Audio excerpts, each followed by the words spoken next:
Things have been strange for me lately. All the pieces are in place. I'm ready to put my plan into motion, but I've been obsessing over these freaky Geroid statues. Since the day I dug up my first one, I've found several more scattered around the campsite, hidden, buried. I wonder how many there are under here. Oh, and after months of backbreaking labor, I paid off Tom Nook's debit.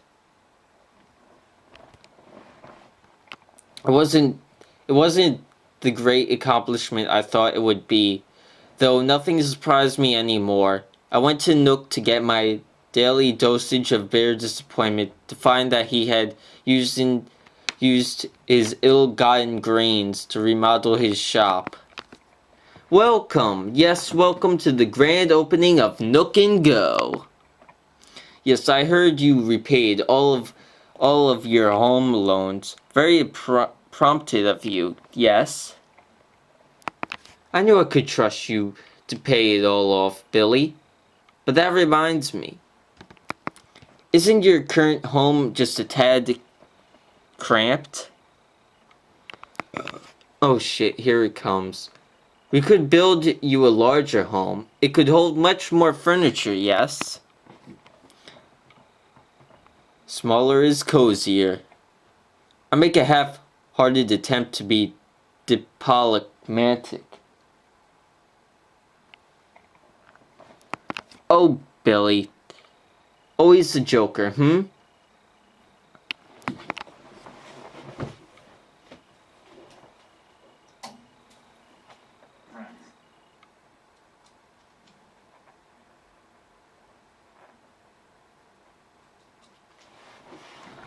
I knew a young up-and-corner like you, Billy. You couldn't possibly be satisfied with a house that small. Not likely. So, the roof on your newer, bigger house, what color should it be? What new house? Well, I plan to be finished with your rebuild tomorrow. I bet you can't wait, Now then, there's the matter of the cost of your little project. For materials, labors, taxes, and of course permits, the total came to 120,000 bells. And don't feel rushed. Take your time, pace yourself, that's just fine, yes? So I expect to see more of you in the store here, Billy. Oh yes indeed. He asked me what color roof I liked, and before I knew it, there's laborers banging on my walls all into the night. Motherfucker. I slept under the stairs that night, cold and numb. Now I owe him even more money. He won't take no for an answer. Where he was getting the cash for this... Where was he getting the cash for this kind of operation? Was he able to sell the fossils, which he paid me for in leaves, for real cash to some shady third-person party? Maybe the fossils are real after all. Was this his plan for me? To mine free ecological child labor? It didn't seem devious enough for Nook. I get back to the grind to find more Geroids. I made a little shrine to the Geroids in the corner of my recent engorged house where I found the first one. It would make an occasional noise. Now I had a small collection of them, and I had started to see images in my head or hear solitary, thinny words echo through the living room. I heard them whisper things like dig or rain, but I never could make out a whole sentence. I would come home and find them in different positions, like they had moved when I wasn't watching. Now that there's several, I hear their voices more frequently, as if they talk to each other. I wake up in cold sweat at night and creep downstairs to look at them, but they're always motionless.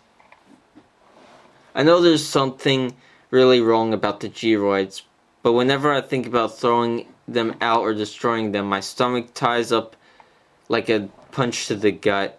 I like owning a childhood. It's like owning a childhood safety blanket made out of asteroids. In a sick way, it's like they're my only friends. I haven't thought about my escape for weeks, and my actions have become sluggish, as though every step is a struggle to wade through swamp muck. While I'm not digging for geroids, I'm engaged in some kind of mindless activity.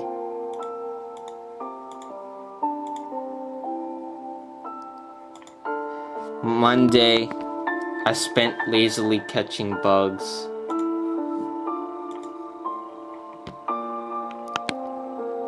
Tuesday, I don't remember. Wednesday, I think I fished or collected seashells. Besides Nook, none of the residents had said a word for me for weeks. I had briefly considered, against my better judgment, trying to form some kind of pathetic relationship with some of them before I realized how futile it was. Residents constantly moved through camp without notice. Occasionally I would check my mail and find a letter stating that they had just packed up and left in the middle of the night. Yo, yo, yo, Billy, I'm moving, man. We had a great time chilling in camp. I'll think of you when I pump Mad Iron. Later, yo, Ribot. Their letters carried genetic farewells that I'm sure they didn't write. I don't even know who Ribot was, but now he's gone. The house they lived in are packed up or empty. Gone overnight. Where are they going and why?